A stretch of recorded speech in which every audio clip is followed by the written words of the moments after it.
নজর রাখবো নন্দীগ্রামে। ঘটনা ঘটেছে মৃত্যুর মতো, কিন্তু কেন?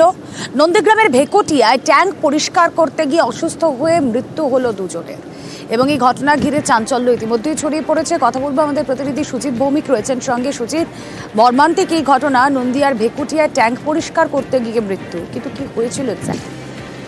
সেপ্টিক ট্যাঙ্ক পরিষ্কার করার সময় এই দুর্ঘটনা ঘটে এবং যেখানে দেখা যায় যে অসুস্থ হয়ে পড়েন মোট 4 জন। তাদের মধ্যে 2 জন ছিলেন মিস্ত্রি যারা কাজ করছিলেন মূলত। তারা কিন্তু দম বন্ধ করে হয়ে তাদের মৃত্যু হয়েছে বলে জানা গেছে। এবং নন্দীগ্রামের ভেকুটিয়ায় খানাইজানা নামে এক ব্যক্তির বাড়িতে ঘটনা, সেখানে ট্যাঙ্ক পরিষ্কার করার সময় 2 জনের মৃত্যু হয়েছে, 2 জন অসুস্থ হয়েছেন। এবং জানা গেছে 4 জন মিলে যে ট্যাঙ্ক পরিষ্কার করছিলেন, এই ট্যাঙ্ক পরিষ্কারের সময় তীব্র গ্যাস, সেপ্টিক ট্যাঙ্কের যে তীব্র গ্যাস ছড়িয়ে পড়লে তাদের দম বন্ধ হয়ে তাদের মৃত্যু হয়।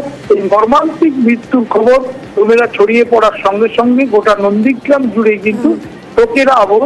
কারণ এমন তরতাজা 2 জন যুবক, তাদের মৃত্যু মেনে নেওয়া যায় না। এবং বাড়িতে খবর দেওয়া হয়েছে, পুলিশ ঘটনাস্থলে যায় এবং তাদেরকে আশঙ্কাজনক অবস্থায় কিন্তু নন্দীগ্রাম হাসপাতালে নিয়ে যাওয়া হয়েছিল, যদিও চিকিৎসকরা জানান যে তাদের মৃত্যু হয়েছে। 2 জনের মৃত্যুর পাশাপাশি যে 2 জন আহত হয়েছেন তাদের চিকিৎসা চলছে।